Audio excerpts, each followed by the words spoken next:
Hello friends, in today's video we will talk about how to prepare your Mogra Jasmine plant for abundant flowering. The Mogra Jasmine plant is a tropical plant that requires a warm climate for good growth and flowering. Mogra is also a heavy feeder, so for repotting we need to prepare a nutrient-rich soil mix. Before repotting, we need to prune its branches and trim the roots. After removing the plant from the pot, we also need to cut the roots around the sides of the root ball. This will provide sufficient space for root growth in the new pot. Trimming the roots will encourage the growth of new feeder roots and increase nutrient uptake, thereby boosting plant growth. The plant will also be able to absorb any fertilizers we provide more efficiently. Regarding the potting soil mix, I have used equal parts of soil, sand, coco peat and rice husk. The soil has been dried and finely sifted. The sand has been sieved to remove pebbles and stones, and the coco peat has been thoroughly washed before use.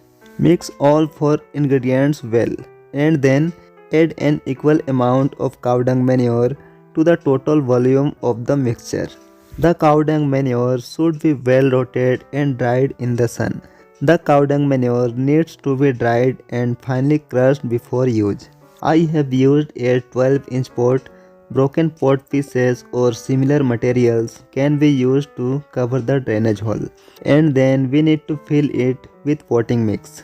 After repotting the Mogra Jasmine plant, before watering, we need to dissolve a teaspoon of Bavestin fungicide in the water.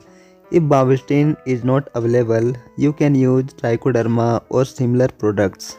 After watering, place it in a location that receives full sunlight from the very first day. This will encourage new growth to start quickly. Friends, this is the first update after 28 days. New shoots are now emerging from every node on all the branches, and the growth is quite good.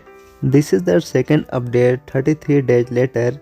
The plant is now showing growth and buds have started to form.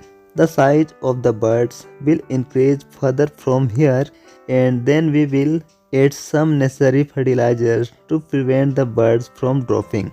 This is the third update 47 days later. The buds have started to mature and some have even begun to bloom. Now, to prevent the buds from dropping, I will apply some essential fertilizers. I am using liquid fertilizer made from mustard cake, to which I have also added NPK 0050. Mustard cake liquid fertilizer is a warm-natured fertilizer.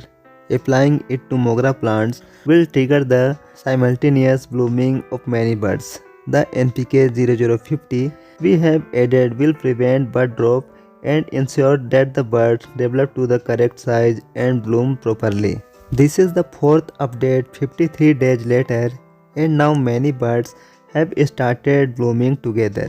If you also want to get abundant flowering from your Mogra Jasmine plant, you can order that fertilizer by sending a WhatsApp message to the number shown on the screen. Regarding the ideal temperature for reporting Mogra Jasmine plants, you can report them in temperature ranging from 25 to 30 degrees Celsius. If you found this video useful, please like, share and subscribe to the channel. Thanks for watching.